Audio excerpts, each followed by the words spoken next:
What is going on, everyone? Welcome to another very exciting episode right here on the MIgardener channel.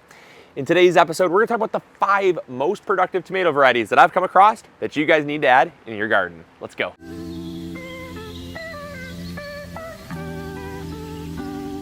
So when it comes to heirloom tomatoes, the thing I love about them the most is just how many varieties exist. You could try a new variety every single year and you'd be about 4,000 years old before you tried every single variety.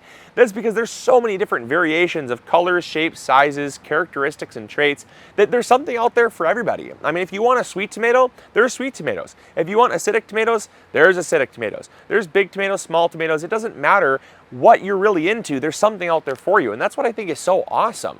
But there's a couple varieties that if you're looking for production, just sheer productivity, there's a few varieties that stand out the most in my mind, and so we're going to talk about those. Now, they're by no means the only productive varieties that exist, because obviously there's probably some more productive varieties I haven't tried yet, but these are varieties that I've experienced in my garden that have absolutely blown me away. We're going to go through some cherry tomatoes, we're going to go through some paste tomatoes, and we're also going to go through some more slicing style tomatoes as well that are just all very productive in my opinion, and some of the most productive that I've really come across. So if you're interested in trying these in your garden, I hope you guys are going to enjoy. And with that, let's get started. All right, so the first variety of tomatoes that is super productive is the Ace 55 tomato. Now the Ace 55 tomato is what you know is kind of a standard slicing tomato. Most people kind of just pass it up because they think, oh, it's just a standard 55 strain tomato. The 55 is the size of the tomato. Back in the olden days when they were starting to mechanize the farm, they would look at how many tomatoes fit in a case. And so you have things like the Wisconsin 55, you have the Heinz 55, you have the Ace 55, and that kind of based around the case count of the tomato. So by nature, it's a very standard uniform tomato, but there's a big but there. If you're passing it up because you think it's just a meh tomato that's gonna have meh flavor, you are missing out on, in my opinion, one of the most productive slicing tomatoes that exists in the garden. Now, it does have great tomato flavor, so it is a really good tasting tomato, not just a really good producer, but honestly, this tomato is a semi-determinate, and that means it only grows to be about 4 to 5 feet tall, but it'll fruit all season long. And on a single plant, it's not uncommon for us to get 20 to 30 pounds of tomatoes from a single plant. And that's because these plants, because they're semi-determinate, they're gonna continue to produce as long as you keep that plant healthy. And those suckers, because it gets really bushy, produce more fruit, and that plant will absolutely blow your mind. It's one that if you don't have in your garden and you want to grow for productivity, you gotta try. Or if you only have a little bit of space and you can only afford to grow a few tomatoes, this is certainly one you're definitely gonna want to add to your garden. All right, the next tomato is the red pear. Now, because this is a cherry tomato, we're kind of going to enter really quickly into the cherry tomato world, which is a very kind of productive variety of tomato. Because they're smaller, really any cherry tomato is gonna outproduce, say, things like a beefsteak, which is like a 1 to 2 pound tomato. Again, it's all about energy conservation for these plants. So the smaller the tomato, the more they're gonna produce. But when it comes to flavor as well, this tomato is really unsurpassed. I grew this variety for the very first time. In fact, I think this was one of my first heirloom tomato varieties I ever even tried. And I tried this about 11 or 12 years ago. In fact, I have videos of this in my very first garden on YouTube. And don't go watch those videos, they weren't great. But these were in that garden and they were absolutely incredible. Now, this tomato, it got so heavy and so laden with fruit. I wish I would have known about staking tomatoes at the time, but it got so heavy that those wimpy little metal tomato cages that they have literally broke at the base, fell over in the pot that I had it growing in, and it was so productive that I ended up giving tomatoes away to my neighbors, and we had some in the freezer, and we had tomatoes from one single plant that we ended up eating for the next 3 months. It was incredible how productive this thing was. And so if you want a productive tomato that tastes great, you gotta give red pear a try. All right, so now we're gonna switch things up and we're gonna talk about paste tomatoes. Because a lot of you write in and you wanna grow a super productive paste tomato for making things like tomato sauce, pizza sauce, spaghetti sauce, or tomato paste. And in order to make those things, it's usually a preference to go with a paste tomato because they're less juicy, they have less gel, usually less seeds, and that meaty, drier texture makes a far superior paste or sauce. And so this one right here is one that I think is a sleeper variety. It absolutely blew my mind when I added it to my garden 3 years ago. It was the first time I ever tried it. I actually got it from a farmer's market. The farmer's market was down in Detroit, and we were just out there buying up some heirloom tomatoes just to give them a shot. And the guy told me, he said he actually watched our videos, and he said, I'm gonna give you this one, you're gonna love it. I never would have picked it up otherwise, honestly. And so if it wasn't for him, I really never would have tried this variety. So thank you if you're still watching our videos, by the way. And this variety was called Federle. Now, Federle is known as kind of a sausage tomato, believe it or not, but it's still in the paste category. And these tomatoes get about 7-8 inches long. They're really long and slender, so they have very little cavity to hold things like seeds and the gel, but they are absolutely so productive that if you consider things like San Marzanos or Opalkas, some of your more kind of household name varieties of paste tomatoes, most people have never even heard of the Federle tomato. But let me tell you what, this variety is so productive, especially if it's pruned properly. It's grown up a steak, single stem style. Ooh, grown up a steak, single stem style. That's definitely a tongue twister, which I loved. Came out great, and you guys are gonna love this tomato, so definitely give this a shot. It does have a lot of acid to it, so if you're looking for something that's a little sweeter, this is not gonna be your tomato. It definitely has that super classic tomato flavor, which I love, but also when it's reduced down as a sauce, those sugars do condense, and you get such a robust, incredible flavor that if you're making a tomato paste that's even more reduced, the flavor is top notch. It is so good, by far one of the best, and you only need a few plants to produce tons of tomatoes. I would say on average with a single plant like this in a good growing season, obviously every season is going to be different, I'm going to expect to get probably right around 10 to 15 pounds of tomatoes from a single plant. And that says a lot given the fact these tomatoes are only this big by about that round. So really, really nice sized tomatoes, good paste tomatoes, great flavor, and a really good producer. Try Federle. All right, this next one is so productive that when you add it to your garden, you're gonna be swimming in tomatoes. So many so that you'll probably end up wanting to sell some. And you can do that with the help of today's sponsor, Farmish. Farmish is a global app with a local perspective, really focusing on connecting buyers and sellers of locally grown agricultural products. So whether you're someone that's growing an abundance of tomatoes in your garden or on your farm, or you're someone that might just want to buy locally grown tomatoes, you can do that on Farmish. I love Farmish because of the fact that it connects buyers and sellers, and it really is a marketplace that focuses on local agriculture, which, as you know, I absolutely love. I'm a huge advocate of local agriculture and just supporting your local farmer. So Farmish helps facilitate that. Now you can download the app and actually shop there for free. There's no charge, which is awesome.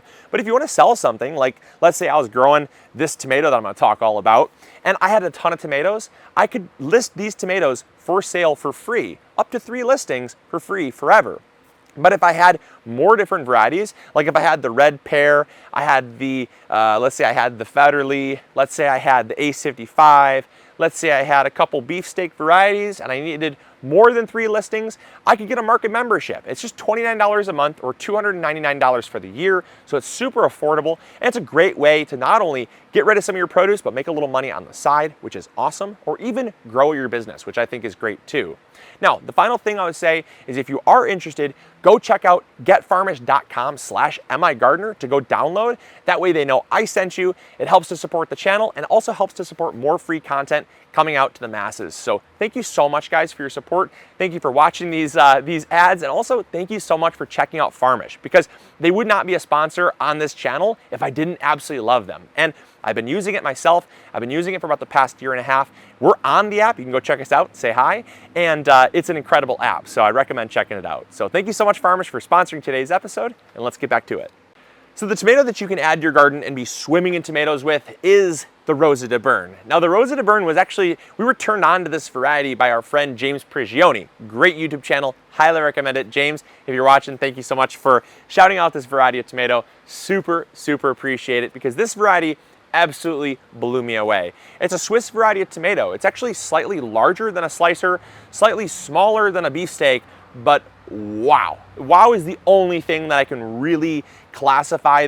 This variety is a wow tomato. Everything about it is wow. The flavor is wow. The color is wow. It's like this beautiful, kind of almost like a rosy red, wow, wow, wow. But the production is like a triple wow. It's a wow, wow, wow.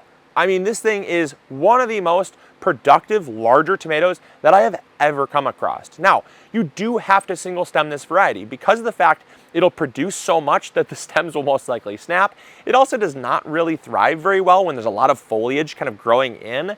And so the way that James grows it and the way that I've been growing it has been single stemming. And I'll tell you what, if you don't try this variety, it would almost be a crime. I mean, this thing is so good, and if you're a tomato lover, you have got to try this. Now, the average yield that I've gotten on this variety has been, in good years, right around 30 pounds of tomatoes, and in like bad years, and bad for tomatoes is kind of like just where the tomatoes are doing okay, but they're not producing as much as they should be, is like right around 15 pounds. That says a lot for a large tomato. And so usually I'm gonna be getting between 18 and 25 tomatoes per plant, which I think is incredible. It is an indeterminate, so it's gonna continue to grow all season long. Give it a nice tall stake, single stem it, go find our videos on how to prune tomatoes, how to stake your tomatoes. I'd really recommend it because when you get this in the garden, it's going to absolutely blow your mind. So you wanna make sure you're ready for it so that it can fully blow your mind. And so don't set yourself short by not pruning it, not staking it. Do those things because this thing will blow your mind. So the Rosa de Bern is number 4. Let's check out the 5th and final one. You guys know that I could not have a video about productive tomatoes without this tomato. Now, I'll give you some background context. I grew this variety about 5 years ago. I grew it after a post on Facebook went absolutely viral about this super productive tomato that basically breaks stems with how productive it is. And some say it's more tomato than it is plant. And so the lore around this tomato is so, I guess it's so extreme that it's like got a grassroots following. And truly, it is not an exaggeration when I say that this variety is more tomato than plant. And that variety is the red centiflora. This variety goes by the name red centiflora because centiflora basically means 1,000 blossoms, and that's not an exaggeration. This tomato, I'll have Taylor throw some pictures up, is ludicrous. This tomato, if you do not support it and do not single stem it, it will absolutely break under the sheer weight of cherry tomatoes. This is a cherry tomato, and not just people always say, well, okay, it's super productive. It's like ludicrously productive, but does it even taste good? The answer is yes, it tastes great. I love this, and I actually add it to my garden every single year because these beautiful little bite-sized snackable tomatoes that you can turn into sun-dried tomatoes. We've done that, we did a video on that. We've also eaten them fresh. We've also turned them into sauce and paste. It's just such a versatile tomato, but holy smokes, this tomato is productive. You absolutely have got to try this variety. If you only have space for one more tomato in your garden and you're thinking to yourself, what do I want to try? The world is my oyster with what I can try. You gotta try the red centiflora. It will absolutely blow your mind. And anybody that's tried it, if you've tried it, post down in the comments box below. Back me up here. Don't leave me hanging.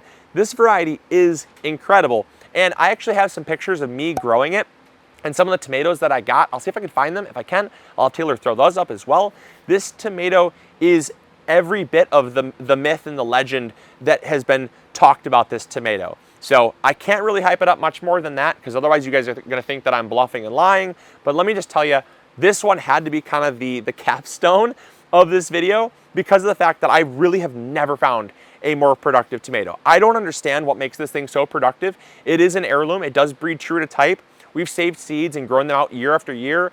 And there is a yellow variety as well, the yellow centiflora, but it pales in comparison to the production that the red centiflora does. And so I would highly recommend checking this out. It is amazing. And with that, those are the 5 most productive varieties of tomatoes that I've grown in my garden, and that if you're looking for productive tomatoes, you should try in your garden. But if I missed one, or if you found one to be more productive and it wasn't in this list, let me know in the comments box below. I'd love to know what you're growing, and I might even see some ones I've never grown and try them in my garden. So I hope you guys enjoyed. I hope you learned something new.